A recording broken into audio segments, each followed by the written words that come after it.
vou comparar o Musk com os outros CEOs de tecnologia. Ao longo da história, se a gente pegar, vamos dizer ali, a partir do Bill Gates ou do Steve Jobs, vamos falar dos últimos 30 anos de tecnologia.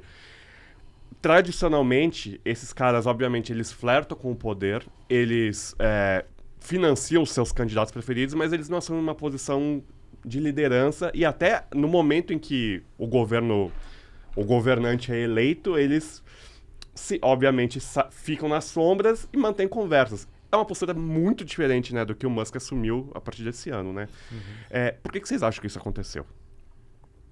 Eu acho que isso aí tem uma questão da personalidade do sujeito, antes de mais nada. O Elon Musk é uma pessoa extremamente egocêntrica, isso não é segredo para ninguém, né? Você pode comparar com o Steve Jobs ou o Bill Gates, eles são pessoas que ajudaram a moldar o mundo como ele é.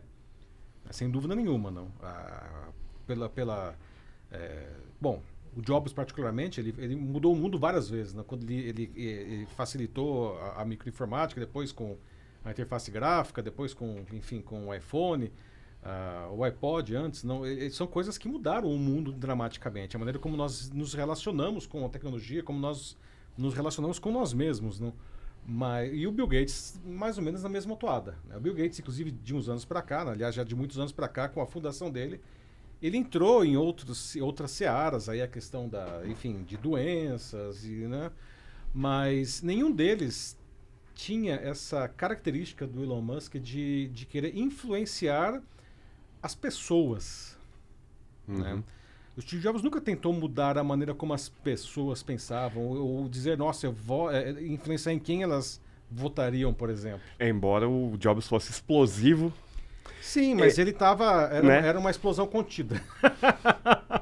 Né? Era uma explosão que afetava quem estava ao redor dele, né? De novo, ele transformou o mundo com seus produtos, mas ele não tinha a pretensão de transformar as pessoas. Aliás, é uma característica que acho que definiu o Jobs, não? É que ele olhava para a tecnologia e ele nunca via tecnologia. Ele sempre via uma maneira como a tecnologia transformaria a vida das pessoas para que elas fizessem melhor o que elas gostassem. Ele nunca tentou fazer com que elas fizessem diferentemente o que elas faziam. Eu acho que essa é uma diferença fundamental entre esses... Eu vou pegar esse teu ponto e passar para o Felipe. Você acha que o objetivo maior aí do Musk é, de fato, transformar as pessoas? É chegar a esse ponto? Sim. Primeiro que eu concordo com tudo que o professor falou. Inclusive a questão do egocêntrico. E assim, quando eu falar, vocês estão acusando o Musk de alguma coisa, não, a gente não está acusando o Musk de nada, porque ele falou exatamente o que você mencionou agora, na participação dele no podcast do Joe Rogan, né, que por mais que para muitas pessoas seja uma pessoa infame, é hoje talvez o maior programa de entrevistas dos Estados Unidos. E ele fala, né, o Elon Musk talvez, né, eu sendo bem pretencioso aqui, se eu pudesse dar um conselho para ele, acho que ele precisava de um pouco de terapia, porque porque ele claramente não lidou, ele tem questões familiares, né? Ele não se dá bem com o pai, ele tem ex-esposas, ele não lidou bem com a transição de gênero, né? De um dos seus filhos. E aí ele fala que o mundo estaria tomado por um suposto vírus woke, que é um vírus da mentalidade, e que ele falou nesse mesmo podcast que o mundo talvez ficasse melhor sem pessoas, só com inteligência artificial, com umas ideias mais viajadas.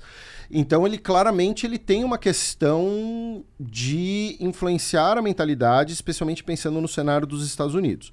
E ao meu ver tem uma outra diferença que a gente vai adentrar mais aqui, né? Quando o professor cita o Steve Jobs, cita o Bill Gates, eles são pessoas que, né, como ele mesmo falou, eles moldaram o nosso mundo, né? Então, esse aparelho aqui que hoje todo mundo tem, os aplicativos que todo mundo usa, né?